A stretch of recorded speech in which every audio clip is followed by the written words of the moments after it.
नमस्कार. आज आपण एका खूपच इंटरेस्टिंग गोष्टीबद्दल बोलणार आहोत. DC shunt generator.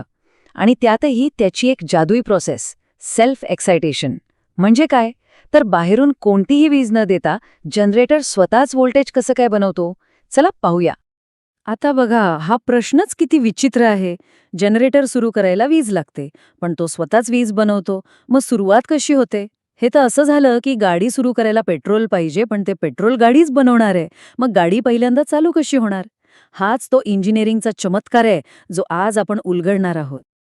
तर ह्या कोड्याचं उत्तर एका सिक्रेट इन्ग्रेडियंटमध्ये लपलेलं आहे आणि तो घटक आहे अवशिष्ट चुंबकत्व. हो, रेसिड्युअल मॅग्नेटिझम. ह्याच गोष्टीवर सगळी प्रक्रिया अवलंबून आहे.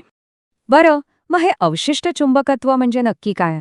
अगदी सोपं आहे. जनरेटर बंद केला ना, तरी त्याच्या आतल्या लोखंडी भागांमध्ये अगदी थोडीशी मॅग्नेटिक शक्ती शिल्लक राहते. आणि हीच ती छोटीशी गोष्ट आहे जी सगळं काही सुरू करते. एखाद्या मशीनची मॅग्नेटिक मेमरी समजा. एक आठवण. एक लहानशी न दिसणारी ठिणगी जी आतमध्ये कायम असते, फक्त योग्य वेळेची वाट बघत. ओके, तर आता बघूया की ही लहानशी ठिणगी एका मोठ्या व्होल्टेजमध्ये कशी बदलते. ही एक चेन रिॲक्शन आहे, जिथे प्रत्येक स्टेप पुढच्या स्टेपला अजून पॉवरफुल बनवते. हे चक्र कसं काम करतं ते बघा. सगळ्यात आधी जनरेटरचा आर्मेचर म्हणजे तो फिरणारा भाग फिरायला लागतो. तो फिरताना त्या उरलेल्या मॅग्नेटिक फील्डला कापतो आणि त्यामुळे अगदी थोडंसं व्होल्टेज तयार होतं. आता हे छोटंसं व्होल्टेज फील्ड वाइंडिंगमधून म्हणजे मॅग्नेटिक फील्ड बनवणाऱ्या कॉईलमधून एक छोटासा करंट पाठवतं. आणि गंमत इथेच आहे, हा करंट त्या मॅग्नेटिक फील्डला थोडं अजून स्ट्रॉंग बनवतो. आता स्ट्रॉंग फील्डमुळे जास्त व्होल्टेज तयार होतं. जास्त व्होल्टेजमुळे अजून स्ट्रॉंग करंट. आणि हे चक्र असं स्वतःलाच मोठं करत जातं. कमाल आहे नाही का? आणि विचार करा, ही सुरुवात किती लहान असते. एवढी मोठी प्रोसेस सुरू होते फक्त काही व्होल्ट्सने. अनेकदा तर फक्त 4 व्होल्ट. हीच आहे ती पहिली आणि सगळ्यात महत्वाची ठिणगी. पण इथे एक खूप महत्वाची अट आहे. हे सगळं होण्यासाठी जनरेटर नो लोड कंडिशनमध्ये पाहिजे. म्हणजे काय? तर त्याला कोणतंही उपकरण जोडलेलं नसावं. का? कारण सुरुवातीला तयार होणारी एनर्जी इतकी कमी असते की जर आपण काही लोड जोडला तर ती सगळी एनर्जी तिकडेच खर्च होऊन जाईल आणि मग ते मॅग्नेटिक फील्ड स्ट्रॉंग व्हायला काही उरणारच नाही. आता एक इंटरेस्टिंग प्रश्न. आपण बघितलं की करंट मॅग्नेटिक फील्डला मदत करतो, त्याला वाढवतो. पण जर का आपण त्या फील्ड वाइंडिंगचे कनेक्शन्सच उलटे जोडले तर काय होईल असं वाटतं? उत्तर एकदम सरळ आहे. कनेक्शन उलटं केलं की तयार होणारा करंट त्या आधीच्या उरलेल्या मॅग्नेटिझमला मदत करण्याऐवजी त्यालाच विरोध करेल. म्हणजे तो त्याला कॅन्सल करून टाकेल. मग ती जी सुरुवातीची ठिणगी होती तीच विझून जाईल आणि मग व्होल्टेज कधीच तयार होणार नाही. पण असं नाही की हे नेहमीच यशस्वी होतं. कधीकधी हे व्होल्टेज बिल्डअप फेल पण होतं. तर या यशासाठी काही नियम आहेत. चला बघूया ते नियम काय आहेत. मुख्यतः 2 गोष्टी महत्वाच्या आहेत. एक स्पीड आणि दुसरा रेझिस्टन्स. म्हणजे काय? तर जनरेटर एका कमीत कमी स्पीडपेक्षा जास्त वेगाने फिरायला हवा. त्याला म्हणतात क्रिटिकल स्पीड. जर स्पीड कमी असेल तर ते सुरुवातीचं व्होल्टेज इतकं कमी असेल की काहीच होणार नाही. आणि दुसरं, फील्ड वाइंडिंगचा रेझिस्टन्स म्हणजे करंटला होणारा विरोध एका मर्यादेपेक्षा कमी पाहिजे. जर रेझिस्टन्स खूप जास्त असेल तर तो छोटासा करंट पुढे जाऊच शकणार नाही. या दोनपैकी एकही गोष्ट चुकली की बिल्डअप प्रोसेस सुरूच होत नाही.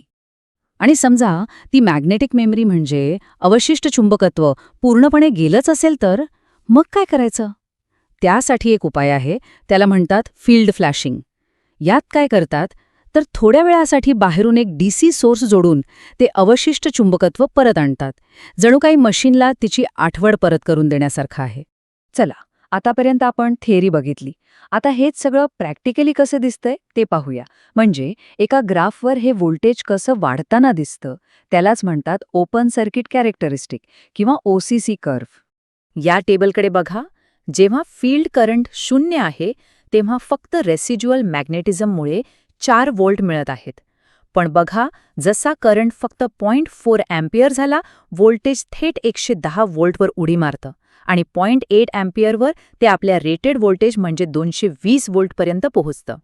आणि हा जो ग्राफ आहे ना, तो याच टेबलचं व्हिज्युअल रूप आहे. बघा, सुरुवातीला व्होल्टेज कसं सरळ वर जातंय आणि मग हळूहळू वाकून सपाट होते. पण प्रश्न हा आहे की ही वाढ अशी अचानक थांबते का? बरोबर, हाच प्रश्न आहे. जर जास्त करंट म्हणजे जास्त मॅग्नेटिक फील्ड आणि जास्त फील्ड म्हणजे जास्त व्होल्टेज, तर मग हे चक्र कायम का चालू राहत नाही? व्होल्टेज वाढतच का नाही राहत? याचं कारण आहे मॅग्नेटिक सॅच्युरेशन. हे अगदी एखाद्या स्पंजसारखं आहे. स्पंजमध्ये पाणी शोषण्याची एक लिमिट असते, बरोबर? एकदा तो पूर्ण भिजला की तुम्ही कितीही पाणी टाका, तो अजून पाणी शोषू शकत नाही. अगदी तसंच जनरेटरच्या लोखंडी पोल्सची मॅग्नेटिक फील्ड धारण करण्याची एक क्षमता असते.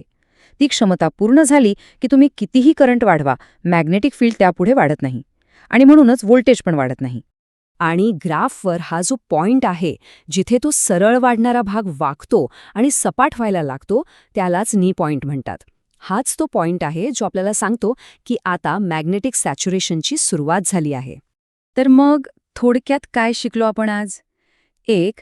DC शंट जनरेटर स्वतःच्याच मॅग्नेटिक मेमरीने जागा होतो. 2.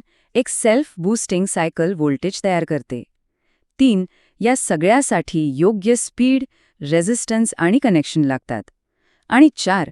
OCC कर्व आपल्याला हे सगळं डोळ्यासमोर दाखवतो, अगदी सॅच्युरेशनच्या लिमिटपर्यंत. बघा, ही एक किती साधी पण पॉवरफुल प्रोसेस आहे, जी आपल्या जगाला ऊर्जा देते. हे आपल्याला विचार करायला लावतं की आपल्या आयुष्यात किंवा निसर्गात सुद्धा अशा कितीतरी गोष्टी असतील, नाही का, जिथे एका अगदी लहानशा सुरुवातीमुळे पुढे जाऊन कितीतरी मोठे आणि शक्तिशाली परिणाम मिळतात. जरा विचार करून बघा.